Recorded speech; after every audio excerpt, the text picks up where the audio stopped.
8, 6, 5, 4, 3, 2, 1. Hello, everybody out there in YouTube. We are the Middle Age guys, and we're back after a little bit of a respite. Coming to you again to bullshit about geeky stuff as usual. All right. Just in case you've forgotten who the folks are in front of you on the screen, let's go ahead and introduce ourselves. I am the Reverend. The theme here. And I'm Gray Mouse 1. Okay. In order to go ahead and get us back in the groove, kind of throw us out of softball for us to go ahead and work with, we're going to be revisiting a subject that we've talked about multiple times before. In fact, you know, at this moment in time, it's very much in the forefront of a lot of people's minds, whether or not you're an enthusiast gamer, enthusiast retro gamer, somebody who just happens to follow a lot of gaming channels on YouTube, some of the more informed guys or whatnot. We're going to be talking about the Atari VCS again, all right? The Atari box, the new Atari console, no longer the Atari box, the Atari VCS, appealing to your sense of nostalgia, all right? Now, this particular console, to say the least, we've been critical of it, all right? But there's one thing that I've got to say that cannot be denied, is that there is value in the Atari brand, because the Atari VCS Indiegogo, it started all the way back on, I believe, at the end of May, and they were asking for a flexible goal of, I believe, $150,000.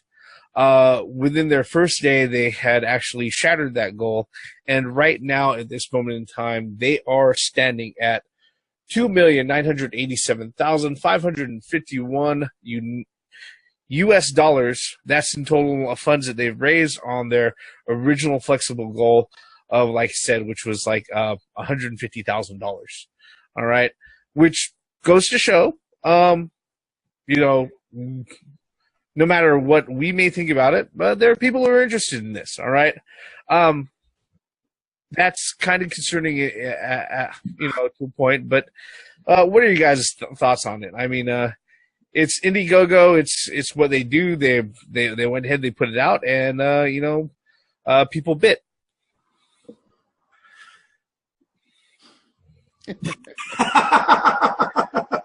Look, it's not the fact that it was on Indiegogo. I really didn't care about that, as long as the product was presented to me that delivers some sort of promise to it. Now, as you alluded to earlier, Reverend, yeah, I'm a gamer, and I'm a nostalgic gamer as well. I have a Atari 2600 sitting to my right with a CRT TV, and it's still hooked up to it, and it still works. I play it every once in a while. If you would go to our recent conversations about Atari, you would see me pull that motherfucker out. You will see me pull the games out or the joysticks or whatever. And I still play that thing, and that thing is absolutely fun. Atari is dear in my heart. With all of that being said, I was interested when this was first announced. It was the more the information came out, or the lack thereof, I should say, that really raised eyebrows. You know, it's not that the Atari doesn't have any value to it as far as the Atari name. It was all the other shit that came up with it. But, Gray Mouse, what are your initial thoughts? Well, you know, I mean, we've already said this 1,000 times already. But you said you didn't have a problem with it going on Indiegogo. I did.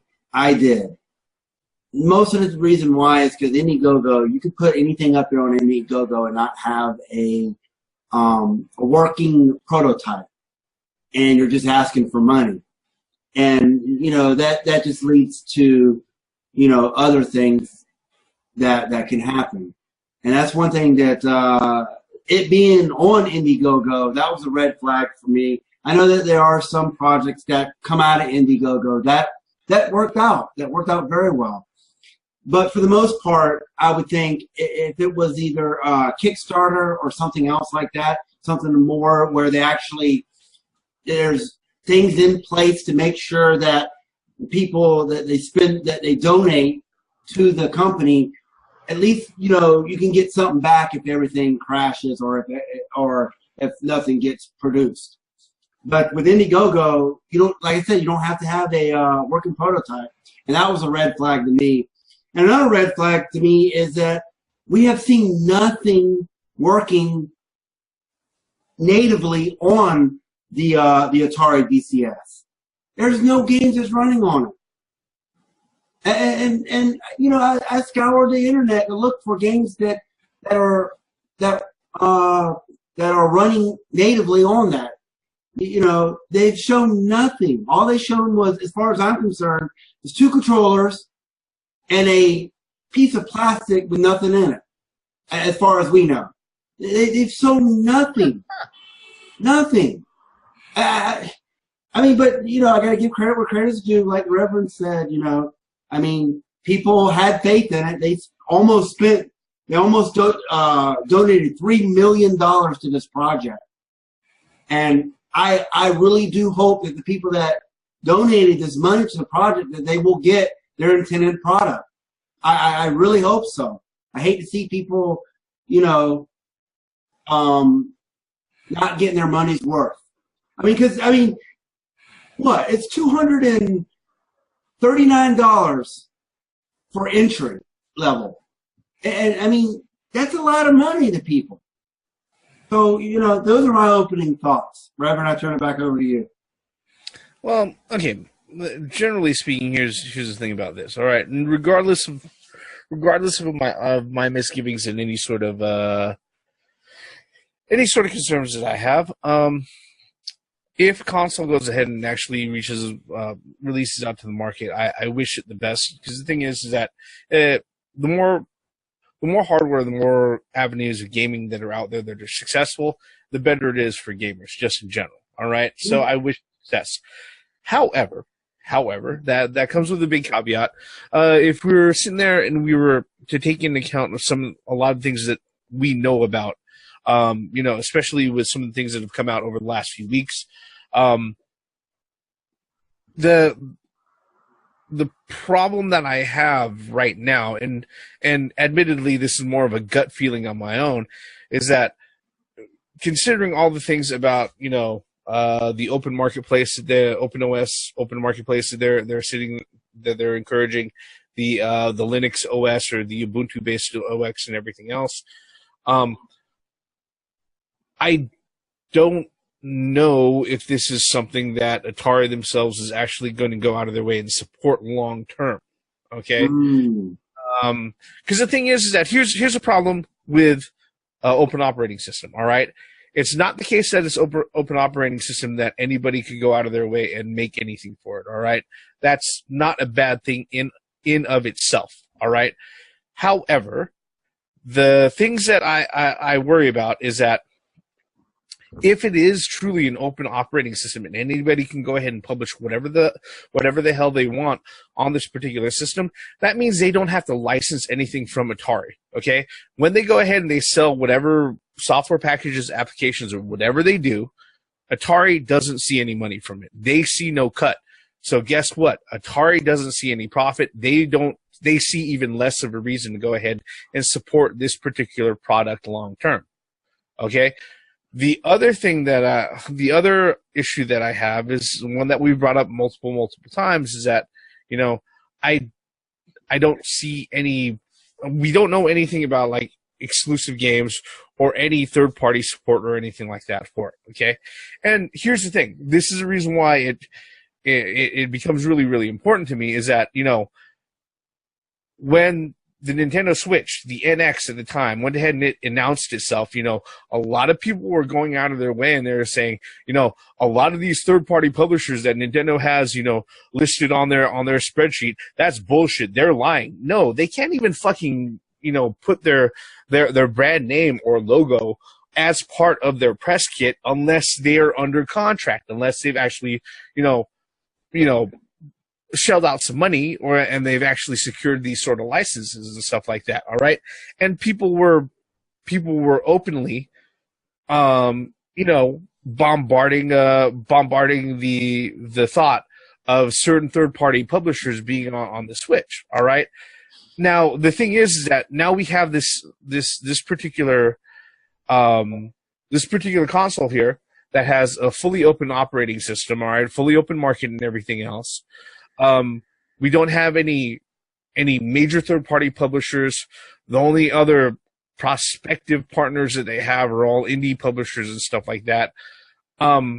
It's really not set up in a way, especially considering that, you know, they just barely finalized like their internal specifications like over the last 2 weeks. All right.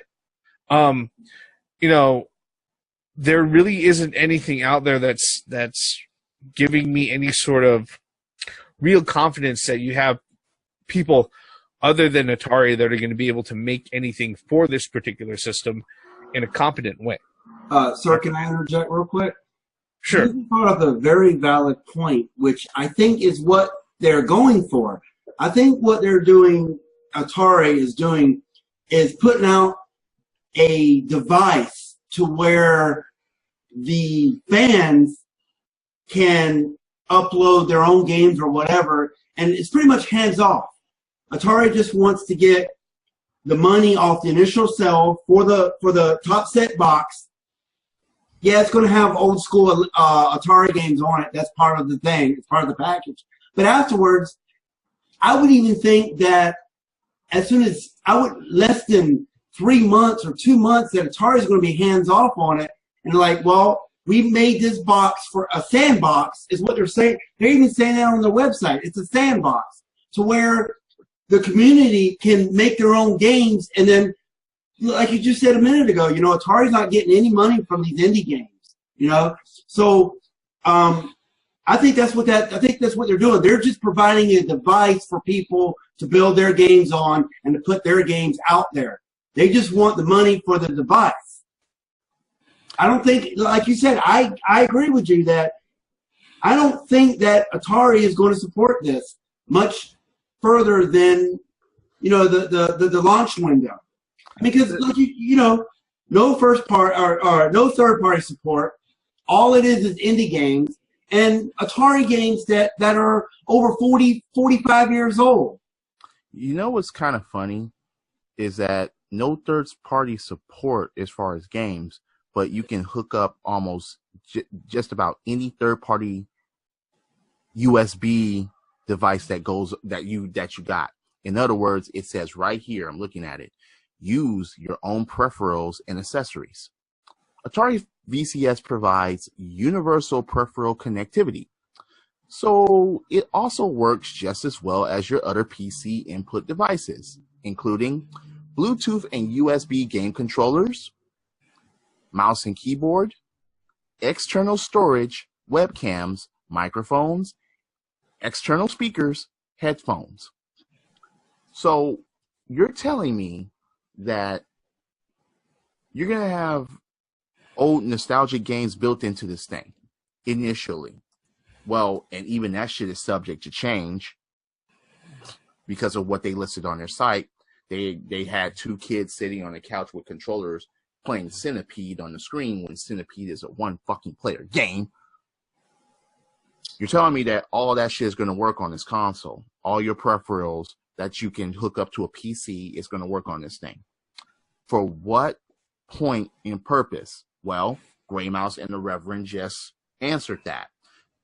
For keyboards and mice, yeah, and external storage, okay, maybe you can build your own fucking game while you have all that shit attached to it and then just upload it online. Because it has USB, it has Ethernet. So, I don't know. It's going to be a box of shovelware, is what it's going to end up. Less than 6 months to a year, it's just going to be full of so much shovelware that, I mean, if it even gets that far. Here's the thing. All right. Here's the thing. If it even gets that far. All right. The only time I've ever seen anything developed game-wise, all right, that's affixed to a published title within, like, you know, 3-6 months, stuff like that, have been mods for AAA titles. But guess what?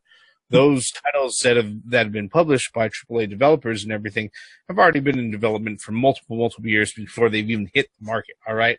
The modders who are out here, who like to go ahead and tinker around with that stuff, God bless them, but they're not building anything from scratch. Okay, and that's just how that is. Do you think somebody's going to sit there and build something from scratch for this and have it out? Yeah, and have it out within like 3 months. Yeah. I mean, if they're for the Atari VCS. Yeah, I mean, if they're able to, God bless them. But the thing about it is that, again, considering the things that are been in place and some of the things that they really went out of their way to stress as a marketing point, an open operating system based off of Ubuntu. All right. When over the last decade has there been, game ready drivers for any Linux system? All right. I mean, that's what they tried to push for Steam OS, because that was built based off of Linux.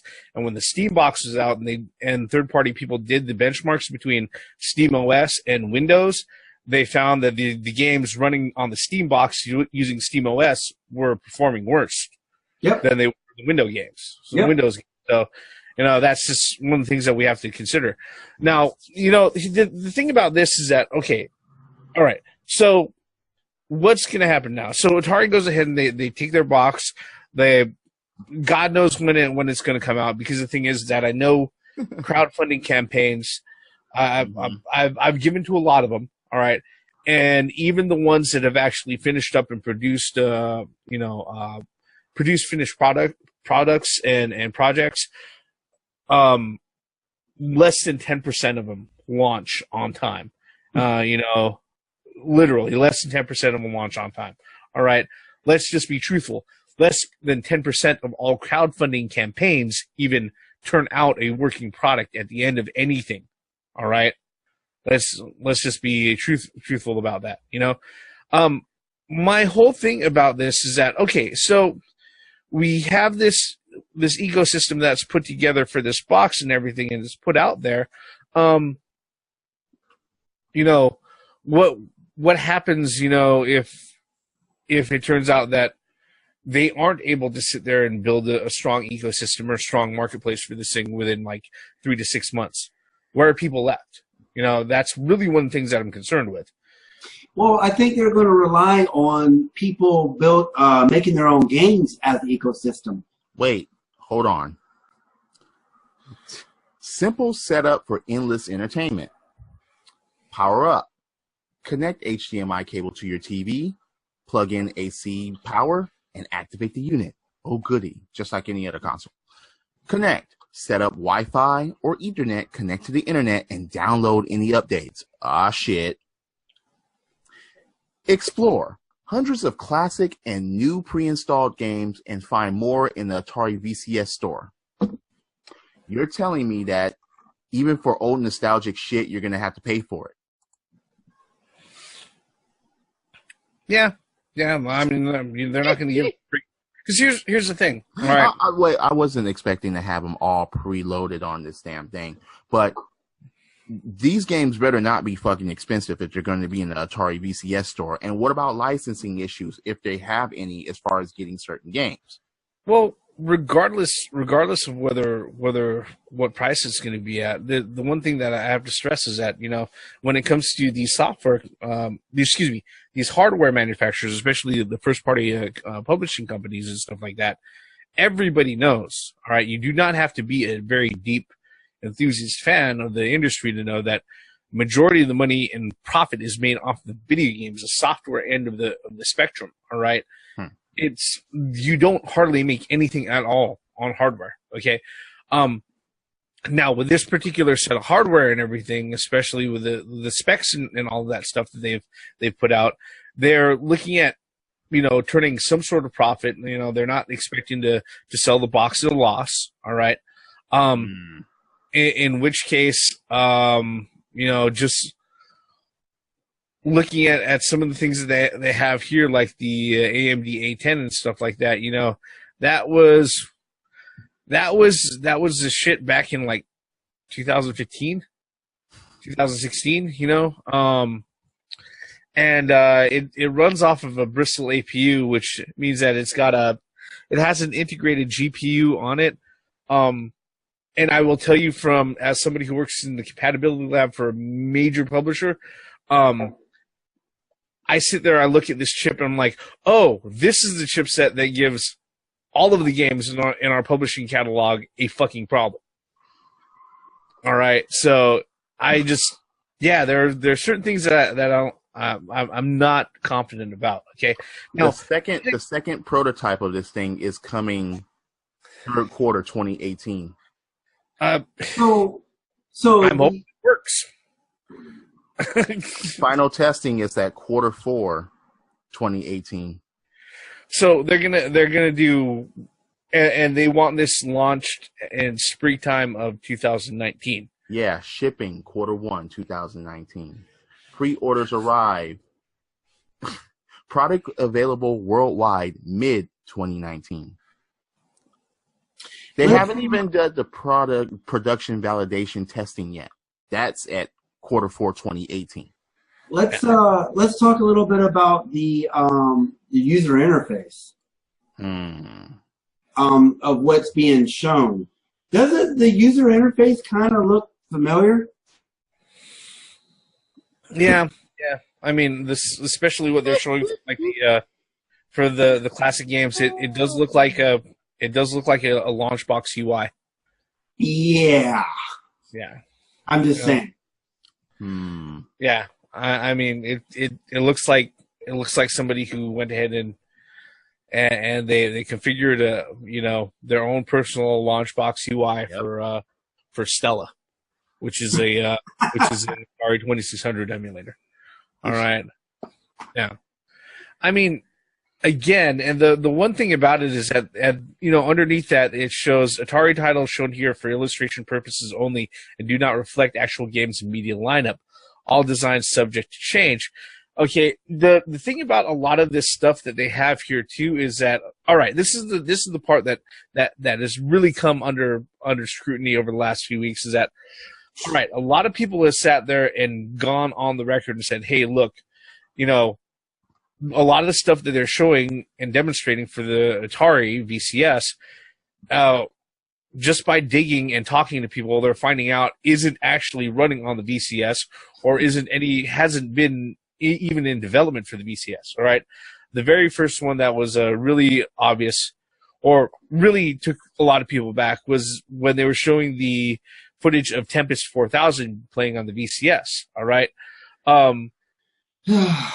The developer for Tempest 4000 came out and in Reddit, it was talking about random stuff, and it was like, I don't know how they got a hold of Tempest 4000 to go ahead and play on the Atari VCS, because we haven't even built a Linux distributable package for the game, so I don't know how they're doing that.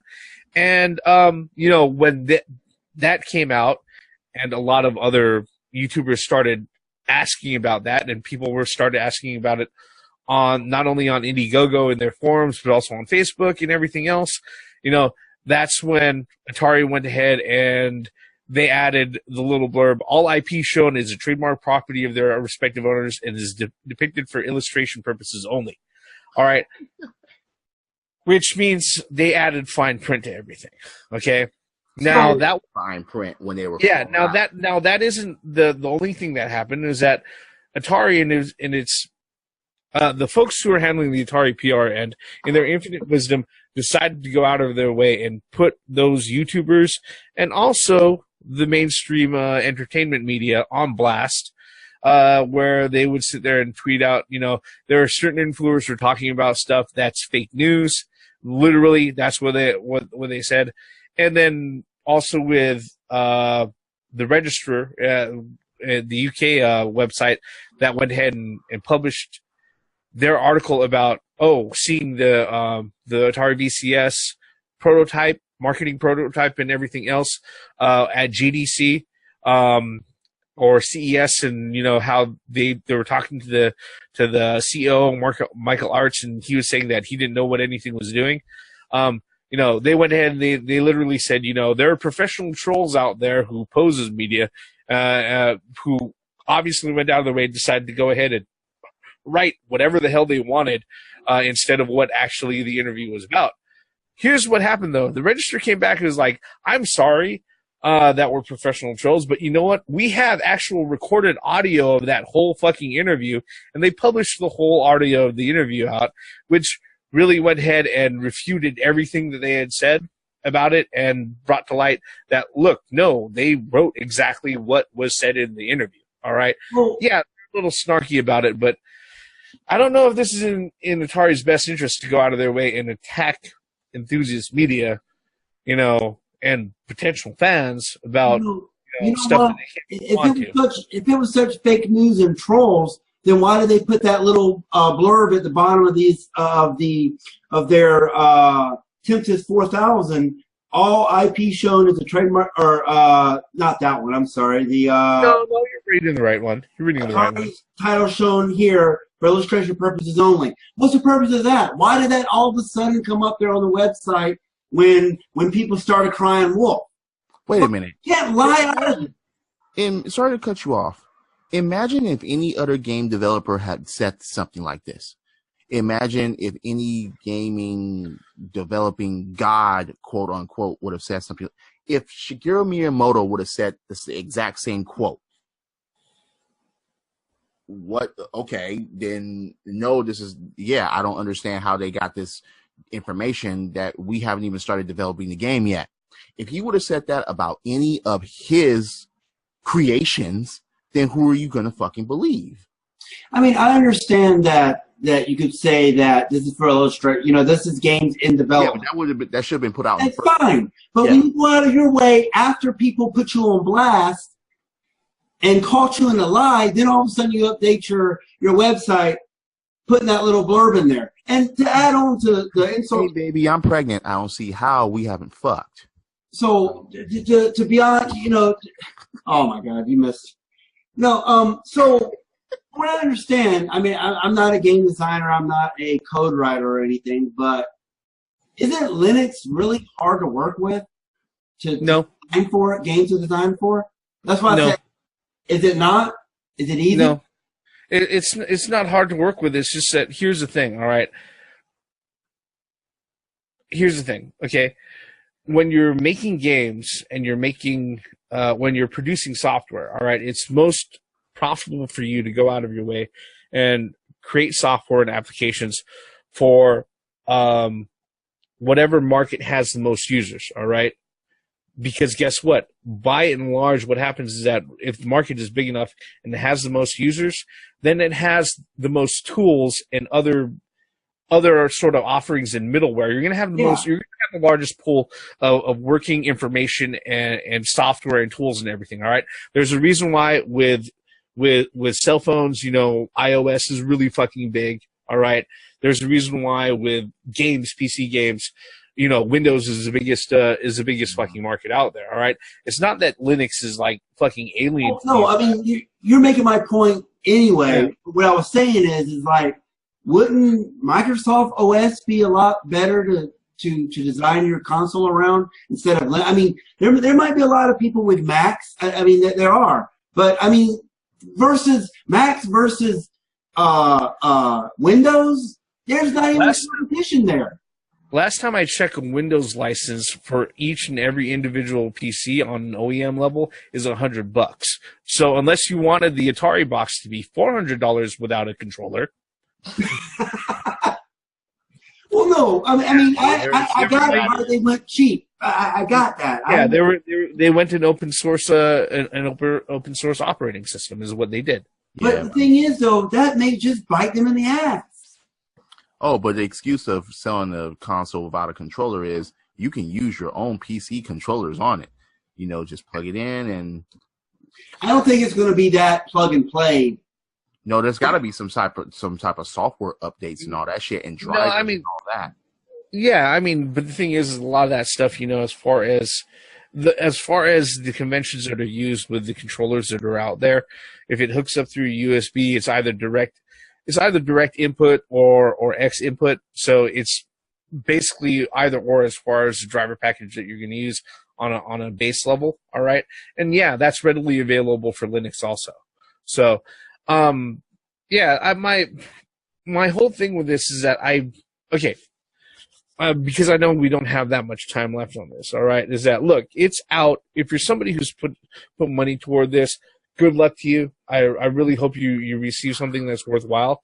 But I don't know if this is something that's going to be supported, for the long term, especially since the rumor out there is that Fred Chesnays has had a hold of the Atari brand and everything else.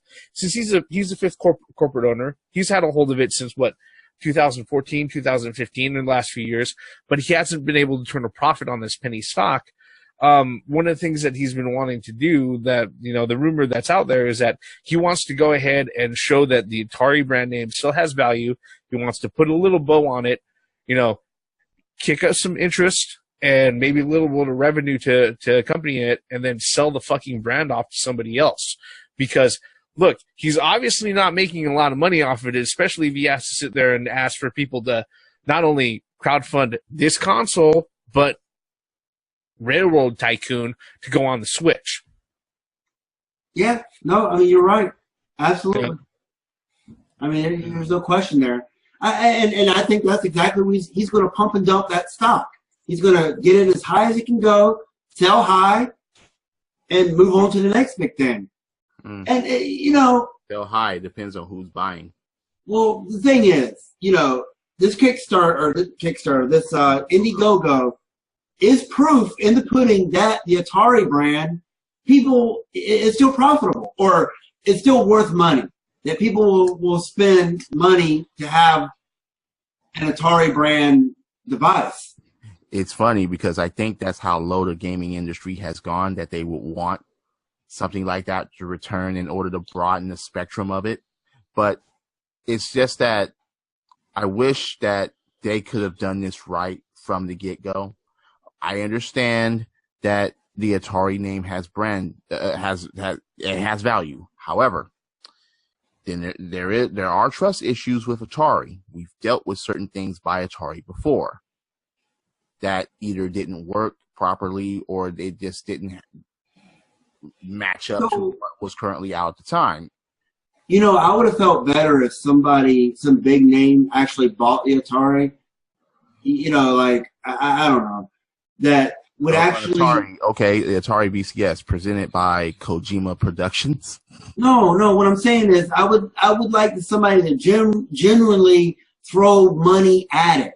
$880 million, $90 million, or something.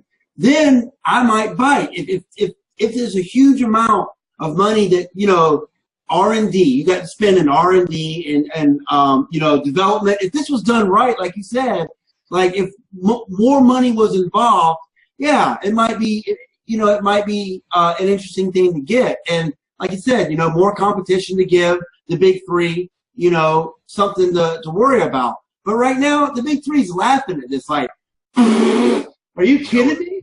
You know what's funny about that? Even what you just said, I still wouldn't buy it unless games were phenomenal. Well, no, that's what I'm saying. If they brought Atari, if they really truly brought Atari, the brand, into the 21st century, then I would understand. But this is not doing it with just $2 million, a $3 million Kickstarter. I don't think I want to see this on high definition and on, with leaderboards, and I don't think I want to see that no, I don't want to see that in HD or in 4K. I'm talking about, well, to a point to where Atari is building games again. I'm talking about the state that it is now, but yeah, I see your point. No, I mean where they're literally building it. Whether there be just a third party, game developing, that would be great.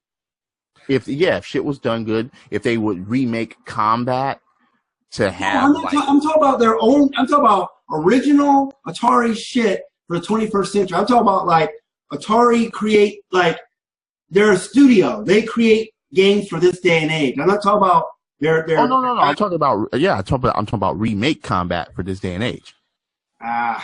No, not necessarily that. But I would make new games. Just make new games. No. What they gotta do is that they gotta do like what any serious first-party publisher and hardware manufacturer does, and actually put up their own money. There you go. Go ahead and put this together so that it can be marketed en masse. All right. Mm-hmm. Yeah. But it's they obviously shattered their Kickstarter goal and everything else. But after everything is all said and done, after as far as Indiegogo, they've shattered their crowdfunding goal and everything else. All right. After everything is said and done, though, once let's say these things do hit the general market and everything, all right. Are people going to sit there and say, oh, it was a grand success? Well, I'm going to sit there and say, realistically, that's going to leave less than 10,000 actual units out on the market, okay? Guess what? Yeah.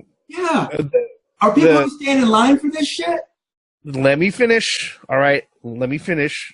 Like I said, because the thing is, my scope is much bigger than that, all right? The Nintendo Switch sold almost 3 million fucking units worldwide, and people were still saying, "Oh, that means nothing." All right, okay, and tell you the truth, if 3 million units doesn't mean anything, what does 10,000 units, less than 10,000 units, mean? So let me ask a really obvious question. So if I don't back this, or whatever, I won't get an Atari VCS. We don't know. We don't know if they're hitting stores or not. That's the point that I'm making right there. But them shattering their goal the way they did, this thing may get mass produced. It might, or it may languish in crowdfunding development hell. And a lot of people may end up, missing their money. I think they lowballed themselves. I mean, if you're trying to make Atari the way they were marketing it, talk about Atari is back in hardware. We saw the articles on Yahoo and whatever website, whatever you use. We saw that. Why are you only asking for $150,000? You're lowballing yourself. To me, just that tells me that you don't have enough confidence in your product. I mean, that's what I'm getting from that. $150,000? You can't even.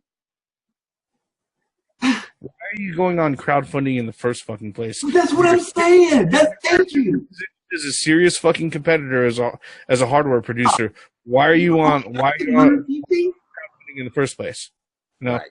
But that's stuff we've said multiple times. All right, and I think from this point, it's kind of beating a dead horse. Yeah. So let's go ahead and let's wrap this one up. Like usual, folks, what we really want to know is, what do you think about it? All right, did you give to the Atari VCS crowdfunding? Did you give to the Indiegogo? What are you really realistically expecting if you did? If you didn't, why not? We'd like to know. Okay, you can tell us by leaving a comment below. While you're at it, if you think this video is worth it, we'd appreciate you smashing on the like button. If you didn't like it, you can go ahead and hit the dislike. At least you're telling us you actually watched it, hopefully. All right. And if you're really interested in seeing what we put out in the future, I know we've been on a break here, and you want to encourage us to do more, I do highly suggest you click subscribe, turn on those notifications, and you'll see whenever we put out any new stuff, either by ourselves or with all the middle-aged guys. All right. With that all said, all of our bullshit right now on this Atari VCS ends right here. I'm the Reverend. The Theme here. And I'm Grey Mouse 1.